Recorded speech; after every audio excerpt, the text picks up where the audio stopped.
Welcome back, and today we're continuing our review of the Friday the 13th franchise with Friday the 13th Part 3 or 3D. Now, if you're a fan of the Friday the 13th franchise like I am, when you're done watching this video, go on over to Bacon's channel. He's another content creator who's a fan of the franchise. He's also going through the series like I am. And as of the time of this recording, I believe he's on Part 5, but he also does live streams. He also do other movie reviews, so go check him out. Let him know I sent you. Subscribe to his channel. You have to see it for yourself. And with that out the way, let's continue on. Now, Friday the 13th Part 3 was released just 1 year after Friday the 13th Part 2, so they were really rolling these out back to back to back. And this was the movie that actually dethroned E.T. in the box office for the #1 spot. And also returning in the directorship was Steve Miner, who would become the first and only director to direct more than one Friday the 13th movie. And they wanted to go bigger this time, following the 3D craze. They decided to make this movie in 3D. And the story they decided to come up with was after the events of Part 2, Jason would lick his wounds, pick himself up, and on his way back to Camp Crystal Lake, he would make a stop at Higgins Haven. That's right, we're still not at Camp Crystal Lake, even though this is the third movie and that's the place that this franchise is known for. We've only been there one time up to this point. Really? But while at Higgins Haven, he killed a couple of bikers and a group of unfortunate teenagers that just so happened to be there. And the question is, was it any good? So let's jump right into it with the positives. And my first positive, and I forgot to mention this in my last review, and this goes for all the Friday the 13th movies, and that's Harry Manfredini and the musical score. Now, the difference between this movie and all the rest of them, this one kind of had a disco flavor to it, as you heard in the intro, and it really sets itself apart from every other movie in this franchise. Even though it's not horror themed, it goes along with the goofiness of this movie, and it fits right in, and it's something that really separates this movie from all the rest of them. So the musical score is definitely a plus. But going on to my next positive, probably the biggest positive of all, this is where Jason becomes the Jason that we know today. This is where he finds himself. This is the movie that when you hear the name Jason Voorhees, this is what you think of. This is the big, brooding, hockey mask wearing killer. He went from a 5'8", 5'9" guy to a 6'3", 6'4" giant who's menacing, brutal, and also this is the movie where he got his iconic hockey mask. And that by itself makes this the biggest positive. This prolonged not only this movie franchise, but this became iconic in horror, slasher, and pop culture. Oh, how about the campsite where the guy in the hockey mask kills all the campers? Sir, that's a movie. Hello,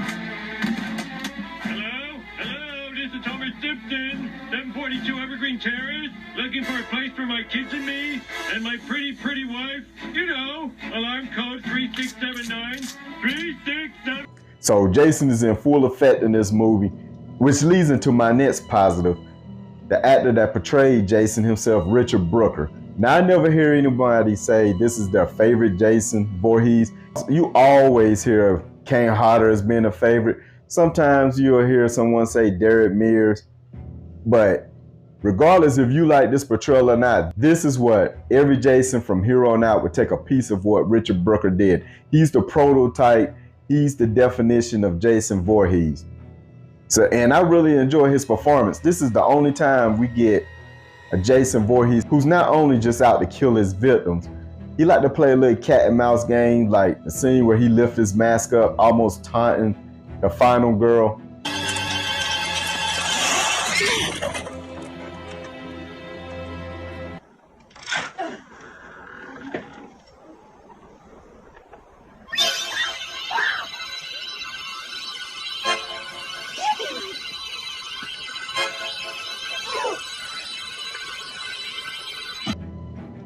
And we never really get that again in the franchise. So he brought something unique.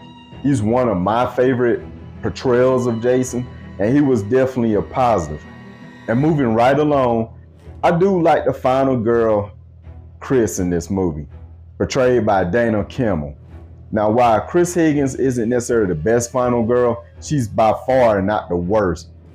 And it's no fault of her own that she's coming after the portrayal of Jenny, who's by far probably the best final girl in not only Friday the 13th, but slasher movie history.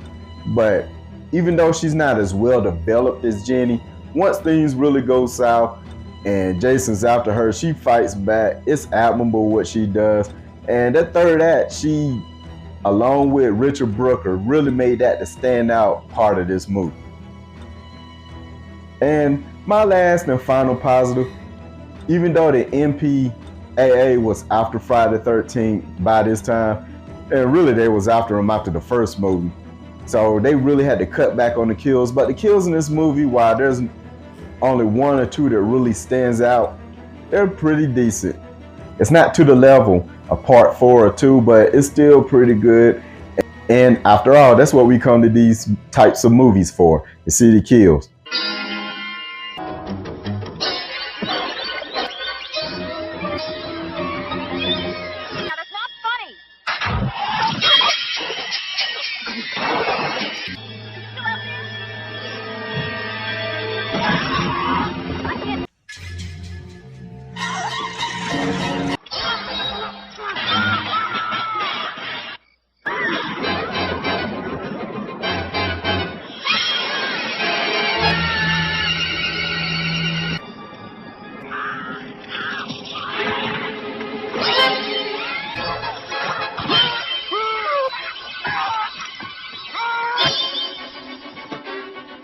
And moving right along into my mixed aspect, this movie is in 3D.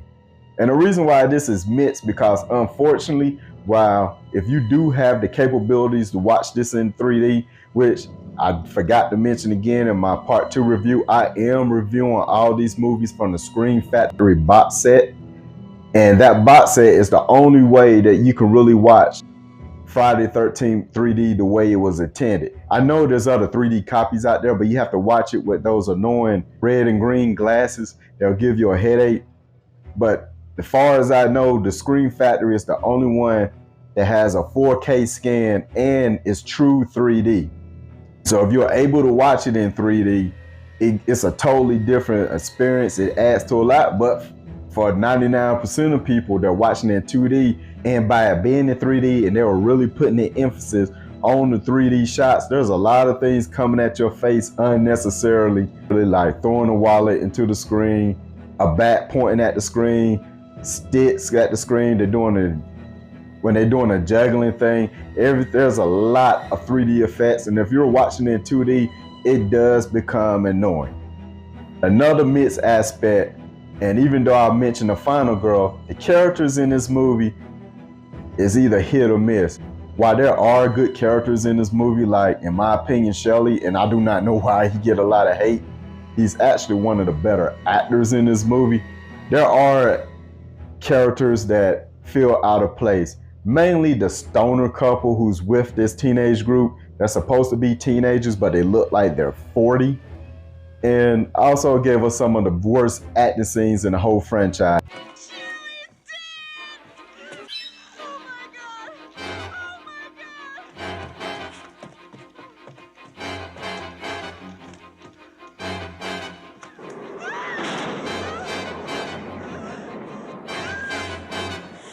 Like I said, some of the characters are entertaining, some of them are not so entertaining, but they're all underwritten. I do like the relationship that Shelley has with Vera, even though she's totally out of his league. Just to see him try, along with some of his goofy antics, he was really entertaining to watch. The couple that's expecting a child, they weren't bad, but they wasn't necessarily good. And everybody else, they're just there to be cannon fodder. So the characters is a mixed bag. Moving on to another mixed aspect, while this does have one of the better third acts in the whole franchise, the middle of this movie is boring. From the beginning of this movie where he killed the first couple until where the third act really pop off, the in-between section is slow paced, and for this to be a movie without a lot of action in the second act, and we spend a lot of times with the characters, by the characters being underdeveloped, it's really a drag to get to. through. The third act makes up for it, but the middle of this movie is probably some of the most boring scenes that you will ever see in Friday the 13th. Another mixed aspect, which due to this movie not taking place at Camp Crystal Lake, there's a lot of scenes in a barn. And I'm gonna tell you what, I know Jason Takes Manhattan gets a lot of crap for being on a boat, and it's to the point that a lot of people call it Jason Takes a Boat, but damn it, if Jason Takes Manhattan is Jason Takes a Boat, this one should be Jason Takes a Barn. Damn! I'm sorry. But there are a lot of scenes in this barn, and when you think of a summer camp, the furthest thing from your mind is a barn, but for some reason, here we are at a barn. And moving on to my negatives. My first negative, and I said it in the first review and my second one, I do not like the dream sequence in this movie. As a matter of fact, this is the worst dream sequence or double ending that we got in the whole franchise, and thankfully, this will also be the last. This one is just lazy. Chris wakes up in a boat, she sees Jason in a barn, she's trying to pedal away, and all of a sudden, Jason Voorhees' mom, who's supposed to be decapitated, jumps out the water, grabs her, pull it in, and it's shot by shot the exact same thing from the original Friday the 13th, only this time it's reversed between mother and son. I hate it. Had they stopped there and let that be what really happened, it would have moved up a couple of notches. It wouldn't bother me as bad, but by it being a dream sequence, and then we cut to Chris, who apparently was just dreaming, and she's apparently lost her mind. It just left a sour taste in my mouth. They could have left that out. It sucks. It's the worst of the franchise.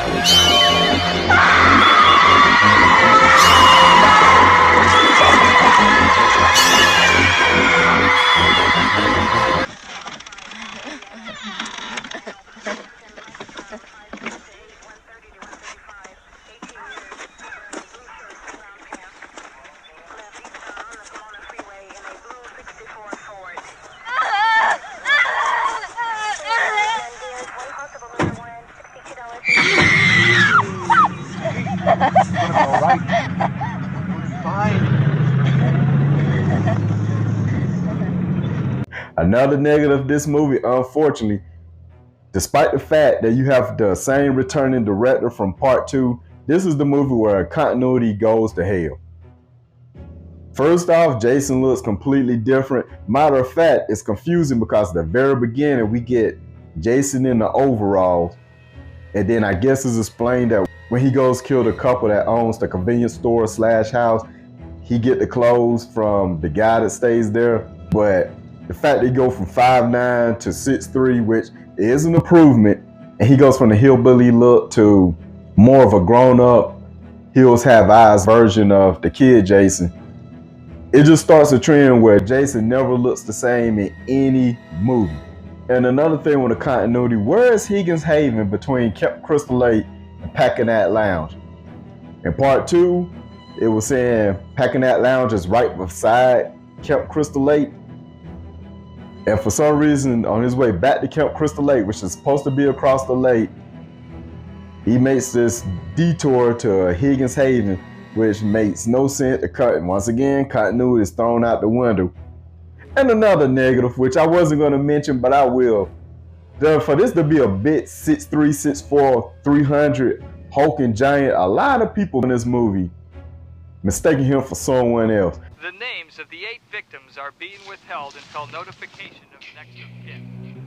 Reports of cannibalism and sexual mutilation are still unconfirmed at this hour. What are you doing out there? Responsible for the crystal Around here. Harold? Hey, I dropped your wallet. I'm sorry. I got it. Like, I don't see how you can see this big hulking, brutal man and think he's someone else. And moving on to my last negative, I do not like the assault angle whatsoever that they try to imply in this movie. It's hinted that Chris is suffering from PTSD from a prior encounter with Jason where he assaulted her sexually, possibly. What? Bro, what are you talking about, man? Which makes no sense whatsoever. I don't know where they was going with that. It doesn't fit what Jason would do. I tell you what, people complain about the remake, Jason taking a hostage, is out of character. This one is completely out of character. It comes out of left field. It does not fit in the movie. It makes no sense. We get no conclusion, no answer, just a dream. She shuts it off by saying, I can't remember anything. And I guess the director realized this was dumb, so he cut it off right there and don't bring it up again. I was so hysterical, I don't know how I was even able to think, but I kicked the knife out of his hands and I ran. He ran after me and he caught me and he pulled me down on the ground. I was kicking and screaming and yelling, but it didn't do any good. He dragged me along the ground. I blacked out. I don't know what happened after that. I just don't know. And that was probably the biggest negative of this movie. So the question is this movie any good? Like I said before, this movie is the hardest movie to rate for me because you get two different experiences depending on how you view this movie. So I'm actually going to give it 2 rankings. If you do have a 3D television and the Screen Factory Blu-ray set, which does have the best Blu-ray scan of this movie, I'm going to have to say this movie is definitely purchase worthy. But for everyone else, if you don't have the ability to get your hands on the 3D TV, which most people don't at this time, I'm going to rate this movie as streaming. Like I said before, while this isn't the worst movie in the franchise, it's by far not the best. There's some high notes in this movie that's worth watching, like Jason gets his mask. Some of the kills are intuitive as far as using the 3D effects, but this does have a boring middle chapter, and it's just okay in my opinion. So what do you guys think? Is Friday the 13th Part 3 or 3D one of your favorites? Is it near the bottom or somewhere in the middle like it is for me? Remember, these are just my opinions, so let me know yours in the comment section down below and keep your eyes open for my next video.